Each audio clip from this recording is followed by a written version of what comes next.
Assalamu alaikum everyone, welcome to database practice session. In today's session, we will learn about how to use SQLite on Windows, how to install and run SQLite on Windows. In our previous sessions, we have learned about MS Access, how we can create database and tables in MS Access, how we can apply different field properties like validation rule and input mask. Then we have also seen how we create forms, reports and relationships, and we have also learned about query by example in MS Access. Now it's time to learn SQL, how we can create and manipulate database using SQL. For that we will be using SQLite. So what is SQLite? SQLite is a software. It is an RDBMS, relational database management system. We can use SQLite to create database and to manipulate database using SQL. SQL we know is a structured query language which is a standard language for RDBMS. SQLite is different from other RDBMS like Oracle, SQL Server or MySQL because all these RDBMS are client-server RDBMS. SQLite is not a client-server DBMS. It is a stand-alone lightweight software which we can easily use on our Windows. SQLite does not need any configuration. It is easy to use, but in case of other RDBMS, they are proper client-server DBMS. They need server to run, or if you are using them on Windows, you need to run them on localhost, and they need proper configuration and they are bulky systems. But SQLite is a very lightweight system. We don't need any server to use SQLite. SQLite is best for small scale applications, like we know that IoT is an emerging field. It has become very popular in recent years. We can use SQLite for IoT devices, or we can use SQLite for Android applications if we don't have very large data to store. We can also use SQLite in web development for websites, but if your traffic is not more than 100,000 per day. So actually SQLite is great for small scale applications when you don't have very large amounts of data to store. It is a relational DBMS, so it stores data in the form of tables. So let's see how we can use SQLite on Windows. First we will install SQLite. For that we will go to this website. This is an official SQLite website, and for Windows we will download this command line tools. This is a zip file, so just click on it and it will start downloading. Okay, it has downloaded here. Now I will open it in folder and I will cut it from here. Now go to C drive and here I will create a folder with the name SQLite. Now open this SQLite folder and paste that WinRAR file. Now here I will extract this WinRAR file, and I have these three files. I will just cut it and paste it back in SQLite folder. Okay. So now we can delete these other folders.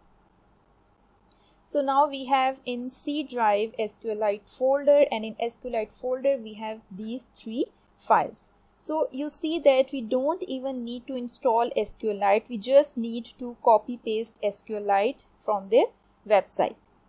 Okay, in order to run SQLite, here you can see that we have an application. This is actually command line interface with the name of SQLite 3. So just open it. You can see that we have command line interface open in front of us. Here it has the information about SQLite version. Okay, we can also run SQLite on command prompt. As you can open command prompt, you will navigate to SQLite. So SQLite is located in C drive. I will move to SQLite. I will change directory to SQLite.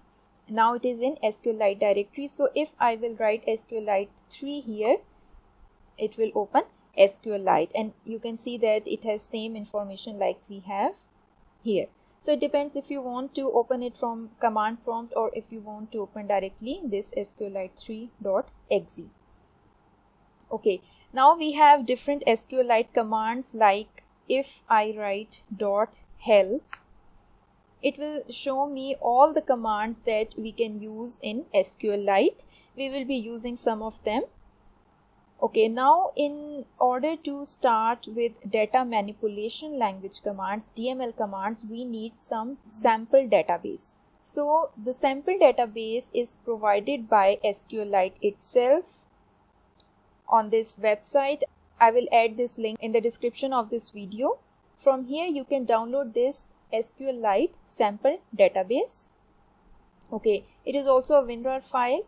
So just cut it from downloads and go to your SQLite folder, and here I will paste it.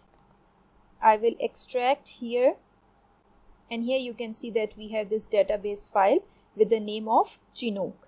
This Chinook is actually a sample database that has been created by SQLite, and it is provided for applying different SQL queries or to learn SQL with this database. Okay, they have also given the sample database diagram. So let's just download it because it gives us the complete information about this database.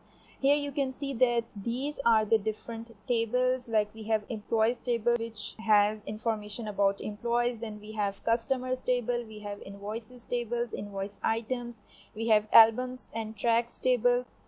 The relationship between table is also shown, like we have many-to-many relationship between tracks and playlist. One playlist can has many tracks and one tracks can belong to multiple playlists. So this is a many-to-many relationship. Similarly, we have one-to-many relationship between media types table and tracks table. So in one media type we can have many tracks, but one track can belong to only one media type. So this is the diagram of our sample database which we will be using in our coming sessions. Now if you want to open this database in SQLite, we will use .open command and we will write the name of database chinook.db. Okay, now if we want to check all the tables in chinook.db, we will use command .tables. So you can see that we have the names of all the tables that are present in chinook.db. Now if I want to check the schema of one particular table, I will write the command .schema employees. This is the table name employees. Now it has shown me the create table command in which I have the information about all the fields, their names, their data types and their constraints. From here I can know that employee ID is the primary key and it is auto increment and it should not be null. Then we have the data type about last name. These are varchar data types. And then we also have foreign key information, like this reports to column is a foreign key. So with using .schema command, you can actually see the schema of your table. Okay. Now let's just clear it. If we want to use the CLI command, so we need to write .shell, and here I will write CLS, so it will clean the screen. Okay. Now if I want to write a simple query in which I want to display all the information of employees, I will write select static from employees. Now we need to write terminator here, semicolon here, because this is SQL statement. Okay, so here you can see that we have received all the information, all the records that are present in table employees. Let's just select two columns, first name, comma, last name. We can get the information about the column's name from .schema command or from this diagram, like here in employees table we have these columns, first name and last name, from employees. So you see, we got information about the first name and last name of employees, but the format of output is not very clear. It also doesn't include the column names. So if I want to include the column names, I will use SQLite command, which is dot header on. Now you see, this is SQLite command, so I don't need to write terminator here. Now if I write the above query, you see we have the column names as well, first name and last name. Now if I select the mode as column, this is again an SQLite command, dot mode column. And now if I run the above query again, you can see that the output is in the form of columns. Okay, we also have another SQLite command, which is width. So I can select the width of columns. If I write 15 and 15, it will give 15 spaces to first column and 15 spaces to second column. Now if you write the above query, you see that there is a space between these two columns. Now if you want to quit it, you will simply write dot quit and it will exit. So this is a brief introduction about SQLite and the sample database which we will be using in our coming sessions.